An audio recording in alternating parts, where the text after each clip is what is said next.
तो जो कांग्रेस नीतीश कुमार को आज से 7 महीना पहले रिजेक्ट कर चुकी थी, अचानक से उसने एक्सेप्ट किया।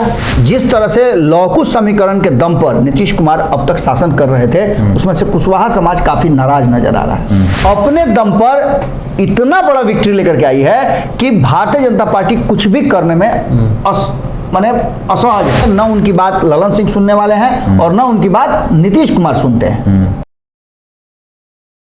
नमस्कार, रातों रात देख रहे हैं आप। और आज के दिन भर की सबसे बड़ी खबर यही है कि कर्नाटक में कांग्रेस ने अपना झंडा गाड़ दिया, पताका लहरा दिया।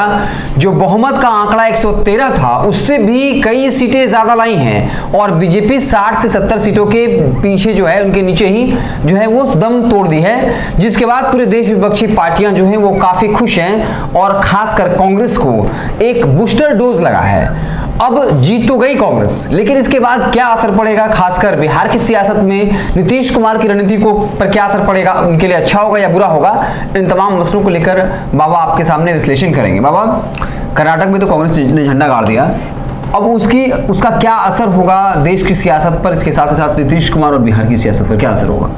देखिए, सबसे पहले तो हम लोगों ने जो कहा है कि नीतीश पर लगा ब्रेक, इसको डिफाइन करने के लिए हम लोगों को पहले 2014 में जाना पड़ेगा। अगर 2014 में आप जाते हैं तो भारतीय जनता पार्टी ने प्रचंड बहुमत के साथ इस देश की सत्ता में अपनी उपस्थिति दर्ज कराई थी। इस तरह के कोई भी नेता नहीं थे और भारतीय जनता पार्टी ने लगातार 10 सालों से सत्ता पर काबिज कांग्रेस को हटाया था। उसके बाद से कांग्रेस धीरे धीरे करके अपना अस्तित्व खोती गई। कांग्रेस में भारी टूट हुए, कई बड़े बड़े नेता जो हैं कांग्रेस से अपना साथ छोड़े। कई बड़े नेताओं ने कई तरह की बातें की।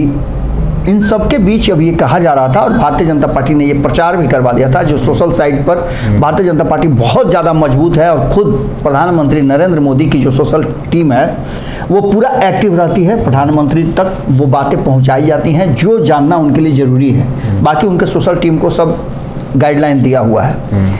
इन सारी बातों के बाद 8 साल केंद्र में मजबूती के साथ भारतीय जनता पार्टी के शासन में रहने के बाद अचानक से जिस नेता को पप्पू साबित करने की कोशिश की जा रही थी, राहुल गांधी, उन्होंने एक बड़ा, कहा जाए तो लैंडस्लाइड विक्ट्री दर्ज किया है कर्नाटक में।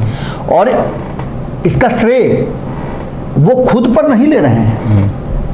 जैसे प्रधानमंत्री अगर जीत गए तो प्रधानमंत्री का श्रेय, अगर हार गए तो ठिकाना किसी और के सर पर फोड़ दिया जाता है। भारतीय जनता पार्टी का ये स्ट्रेटजी रहा है कि नरेंद्र मोदी को किसी भी तरह का कोई आंच ना आवे, उनके कैरियर पर किसी तरह का कोई दाग धब्बा ना लगे।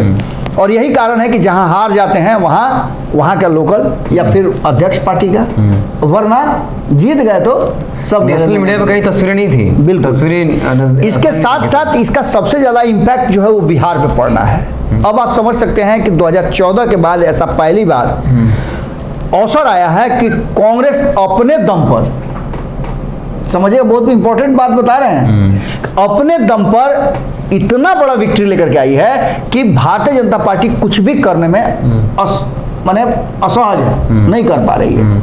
यही कारण है कि भारतीय जनता पार्टी, एक तरफ कर्नाटक में रिजल्ट हो रहा है और भारतीय जनता पार्टी के लोग जो हैं वो बाबा बागेश्वर के शरण में बैठे हुए हैं और वहाँ वहाँ हनुमान चालीसा का पाठ कर रहे हैं। खैर, यही हनुमान और यही हनुमान चालीसा, यही जो बजरंग दल है, इन्हीं सब को लेकर के नरेंद्र मोदी ने एक अभियान छेड़ा था। लेकिन कर्नाटक की जनता को यह समझ में नहीं आया। कर्नाटक की जनता ने कहीं ना कहीं पूरी तरह से खारिज कर दिया और इसका असर नीतीश कुमार पर क्या पड़ना है ये जानना बहुत जरूरी है।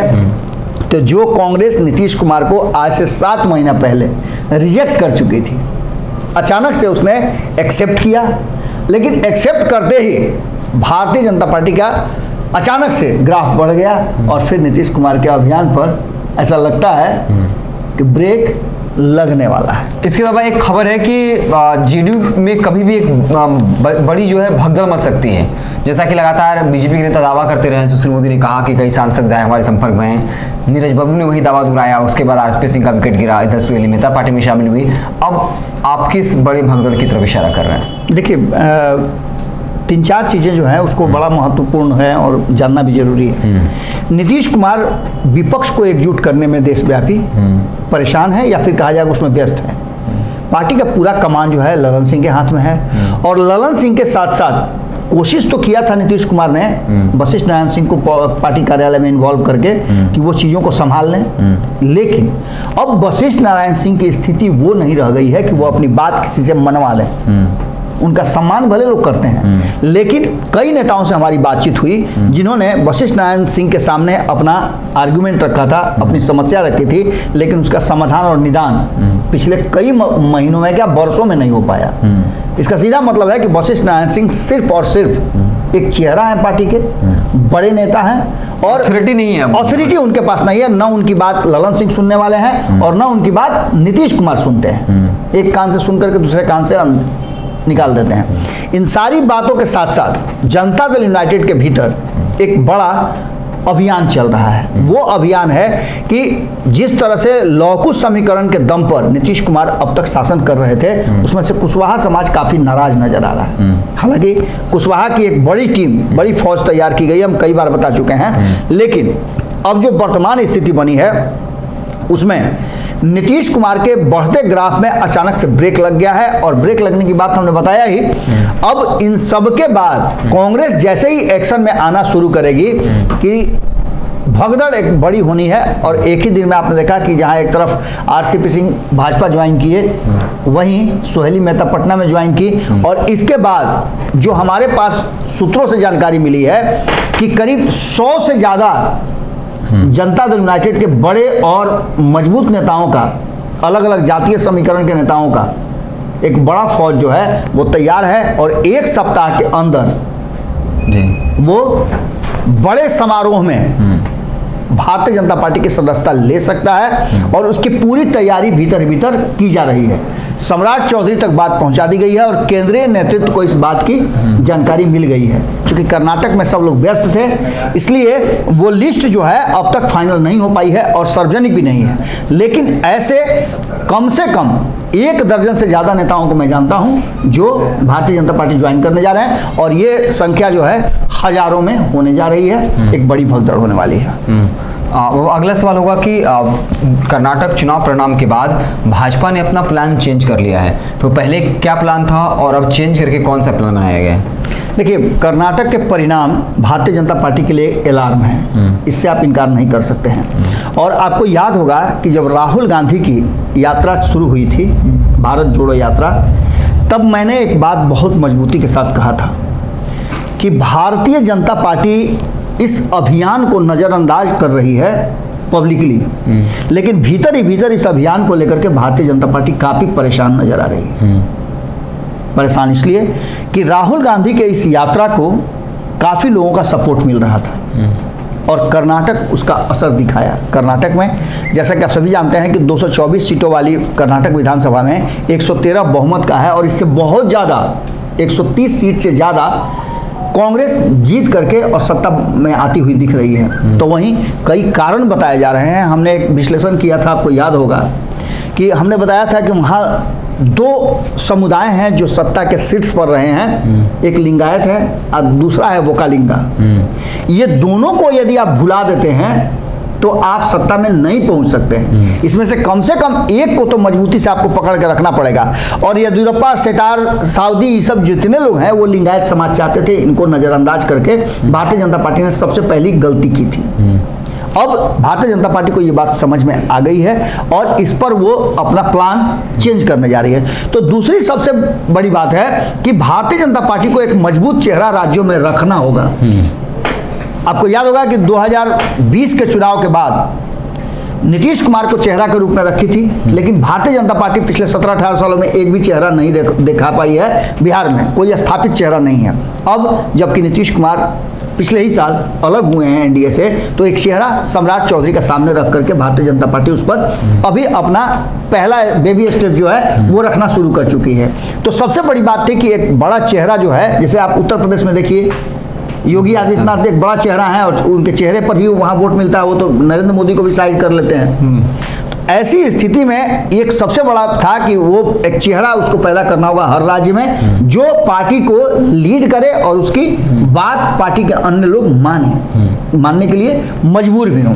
वही भ्रष्टाचार एक सबसे बड़ा कारण था कि भ्रष्टाचार इतना ज्यादा बढ़ गया था, 40% कमीशन। बिल्कुल बिल्कुल 40% कमीशन हर विभाग में। इसमें कई लोगों को इस्तीफा भी देना पड़ा, मंत्रिमंडल से त्यागपत्र देना पड़ा, और इसको लेकर के काफी कुछ नजर आ रहा था। वहीं आपको हमने बताया शुरू में ही कि सियासी समीकरण साधने में कहीं ना कहीं भारतीय जनता पार्टी फेल हो गई। आपको याद होगा कि बिहार में जो उपचुनाव हुए थे उसमें आपने कई नेताओं को देखा होगा जो जाकर के चुनाव प्रचार में शामिल हुए थे हर समाज से, चाहे वो सवर्ण समाज के नेता हों, चाहे वो पिछड़ा के हों, अति पिछड़ा के हों, दलित के हों या अन्य समाज के हों, उन सभी लोगों को जोड़ा गया था। यहाँ तक कि अल्पसंख्यक समाज को भी उसमें प्रतिनिधित्व दिया गया था जो उनकी हिस्सेदारी है। यहाँ पूरी तरह से समीकरण में फेल नजर आई और कहीं ना कहीं वोट बैंक का जो बड़ा धड़ा था लिंगायत, उनको तो नाराज किया ही, वोकालिंगा पर भी उनका पूरा पकड़ नहीं हो पाया। इसके साथ साथ कांग्रेस मुस्लिम, दलित और ओबीसी पर अपना पूरा वर्चस्व जमाए रखी और 4% आरक्षण जो खत्म किया गया अल्पसंख्यक समाज का, वो एक बड़ा फैक्टर था। अल्पसंख्यकों ने खुल करके एक बल्क में कहा जाता है कांग्रेस को वोट किया है, जिसके परिणाम आपको देखने को मिल रहे हैं। तो वहीं जो वोटों का ध्रुवीकरण है वो धर्म के नाम पर ध्रुवीकरण कराने में भारतीय जनता पार्टी फेल हो गई। जो आपको पता ही है कि एक तरफ जहां जय हनुमान जय बजरंग कर रहे थे, बजरंग दल पर आरोप कहा जा रहा है, उसको ब्रेक लगाने की सब बात चल रही थी। इन सारी चीज़ों को लेकर के कहीं ना कहीं जब प्रधानमंत्री खुद ही जय बजरंग बली बोलते हों तो आप समझ ही सकते हैं कि क्या है। खैर, धर्म और आस्था अपने अपने व्यक्तिगत विषय की चीज़ है। हमारे संपादक नमन मिश्रा जी कहते हैं कि इस पर किसी का कोई आधिपत्य नहीं है। हम लोग अपने हिसाब से अपने धर्म का पालन करें, धर्म की आस्था रखें, इस प्रदर्शन का चीज़ नहीं है। दूसरा सबसे महत्वपूर्ण चीज़ है कि सत्ता विरोधी लहर जो थी वो पूरी तरह से काम कर रही थी और ऐसी स्थिति में भारतीय जनता पार्टी का पूरा प्लान जो है ध्वस्त हो गया।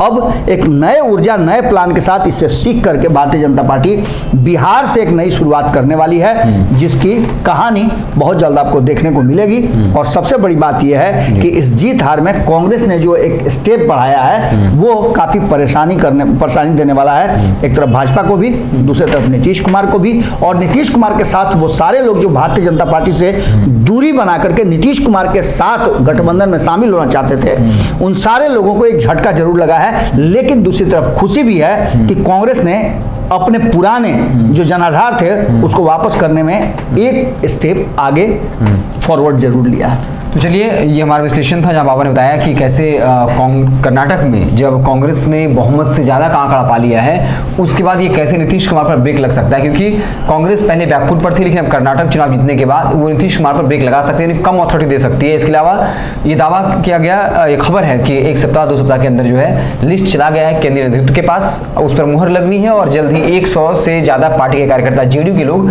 भाजपा में शामिल होंगे। और दूसरा कि जो कर्नाटक चुनाव में हार की वजह रही, चाहे स्थानीय नेताओं, स्थानीय नेतृत्व को नहीं पैदा करना, वहाँ के कुछ संप्रदाय को जो है एकजुट नहीं कर पाना, जो भी खामियां थी या करप्शन को लेकर, उन खामियों को बुलाकर अब जो है बीजेपी एक नई रणनीति के तहत आगे का प्लान बनाएगी।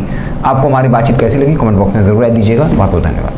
अगर ये वीडियो पसंद आई और वह बिहार के राजनीति और बिहारियत से सरोकार रखेनी तो सब्सक्राइब बटन दबा के चैनल के सब्सक्राइब कर ली। ओजे एगो घंटी बा, ओकरा बटन दबा देला से कुल सटीक और मारक खबर रुआ मुफ्त में मिल जाई। अगर रुआ पत्रकारिता के हमनी के नया प्रयोग में सहयोग कर चाहतानी तो ज्वाइन बटन दबा दी। पेटीएम नंबर नोट कर ली 9386816700। धन्यवाद।